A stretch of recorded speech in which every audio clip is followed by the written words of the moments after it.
आजाद भारत के बाद पिछले 70 सालों के बाद एक ऐसी घटना आपको देखने को मिल रही है कि एक महतो समाज के लोग अब आदिवासी की मांग कर रहे हैं। 70 साल हो जाने के बाद आज आदिवासी की मांग, और यही कारण है कि आज राजपाल भवन के पास समस्त आदिवासी संगठन एकजुट हुए हैं। और हमारे बीच हैं निशा भगत जी, जो लगातार जगह जगह कार्यक्रम कर रही हैं। जानने की कोशिश करेंगे कि क्या कारण है कि आज महतो समाज आदिवासी बनने के लिए आतुर है। देखिए, चूंकि पूरे देश का मूल नागरिक आदिवासी है और आदिवासी इस देश का प्रथम नागरिक है, यही गर्व जो उनको चाहिए, जो उनको आरक्षण चाहिए, सिर्फ और सिर्फ उनका यही एजेंडा है कि इस झारखंड राज्य में अपना स्वामित्व कैसे कर पाए। अगर झारखंड राज्य में अगर आदिवासियों की अगर हितैषी होते, आदिवासियों के परिप्रेक्ष्य में अगर बात करना होता, तो ये लोग पेशा अधिनियम 1996 का विरोध नहीं करते। ये लोग कहाँ थे जब जिस समय सेंटी एक्ट का उल्लंघन हो रहा था और जब विरोध किया जा रहा था, तो कई लोगों ने क्यों नहीं सपोर्ट किया। और ये कहते हैं कि हम आदिवासी बनना चाहते हैं। मैं इनका तहे दिल से धन्यवाद देना चाहती हूँ कि झारखंड राज्य में आपके भी समुदाय के लोग शहीद हुए, लेकिन ये देश, ये झारखंड राज्य आपका नहीं है। इसीलिए आप अपना स्वामित्व करना बंद कीजिए, अपना इतिहास उठा के देखिए।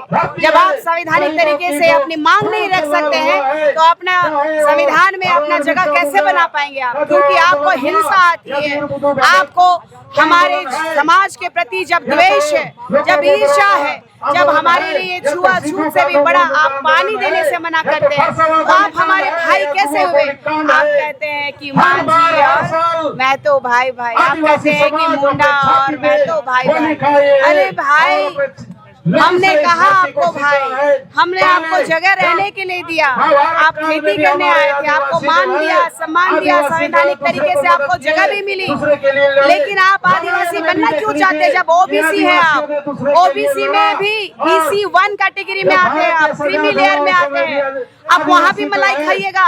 और इस झारखंड राज्य में आदिवासी बन करके चाहते हैं कि इस देश का मालिक बन जाए, तो ये संभव नहीं है। मैं पहले भी बोली थी, चाहे आप रेल रोकिए, पटरी में सो जाइए, चाहे दिल्ली का जंतर मंतर में जाके घुस जाइए, कभी आदिवासी नहीं बन सकते। अच्छा, आपने एक बहुत अच्छी बात बोली कि वो BC 1 में है। अगर वो आदिवासी बनना चाहते हैं, तो क्या वो अपने BC 1 से जो फायदा उठा रहे हैं, क्या उसको वो त्याग कर देंगे?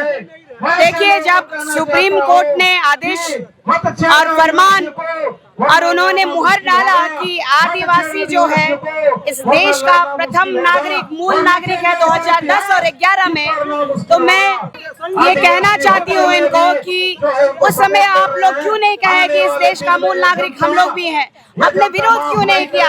आप चुपचाप मलाई खाने का काम क्यों किया आपने? आप ओबीसी में हैं, ओबीसी में रहिए, वहीं अपना आरक्षण मांगिए, हम आपके साथ हैं, लेकिन आदिवासी बनने नहीं देंगे। और इस राज्य का आप मूल नागरिक बन के रह सकते हैं, लेकिन आदिवासी पैदा होते हैं, आदिवासी बना नहीं जाता है।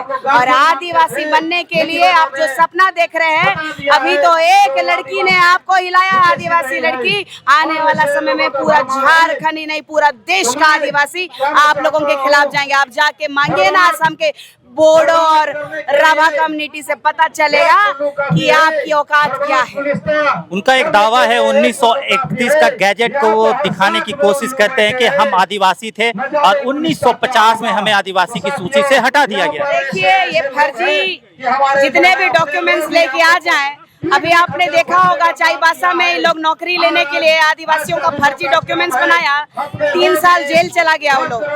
और सबसे बड़ी बात है, ये फर्जी लोग फर्जी आदिवासी बनने का नाटक करना बंद करें, नहीं तो ओरिजिनल आदिवासी जब दहाड़ेगा, ये लोग जो अपना टाइगर का नाम ले रहे हैं, इन टाइगरों को बता दीजिए कि जंगल के जानवरों का शिकार ये आदिवासी वर्षों से करते आ रहे हैं। और ये लोग जो हमें चुनौती दे रहे हैं, तो हमारे भगवान बिरसा मुंडा जी हो, चाहे तात्या भील जी हो, चाहे सिद्धू कान्हू जी हो, चाहे वीर बुद्धू भगत जी हो, चाहे सिंगनी कैलीदाई जी हो, उनके वंशज हैं हम लोग।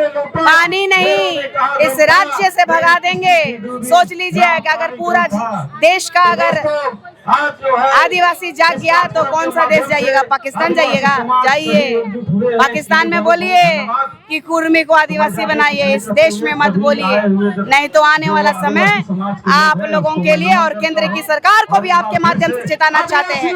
अगर आदिवासी इस देश का प्रथम नागरिक है तो आज जो अंतिम पायदान में आदिवासियों को रखा गया है, तो खबरदार आने वाला समय में जोरदार उलगुलान होगा और दिल्ली में बैठी हुई, दिल्ली की राजगद्दी में बैठी हुई सरकार, बीजेपी की सरकार को गिराने का काम ये आदिवासी करेंगे। धन्यवाद। क्या आज के समाज में निशा भगत का जो तेवर दिख रहा है, आने वाले दिनों में यही तेवर रहेगा कि तेवर में कुछ कमी होगी?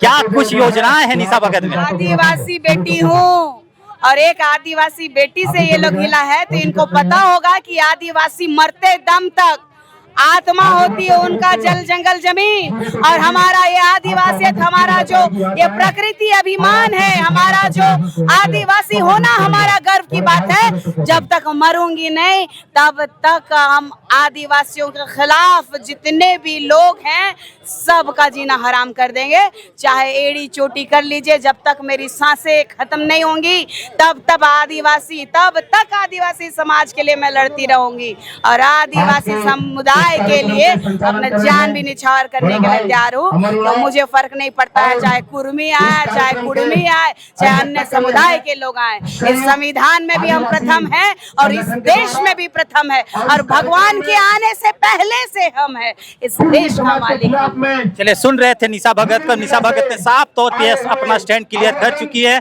कि वो पीछे नहीं हटेगी, वो आदिवासी बेटी है, वो प्रथम नागरिक है, इस आंदोलन को और उग्र ले जाएगी।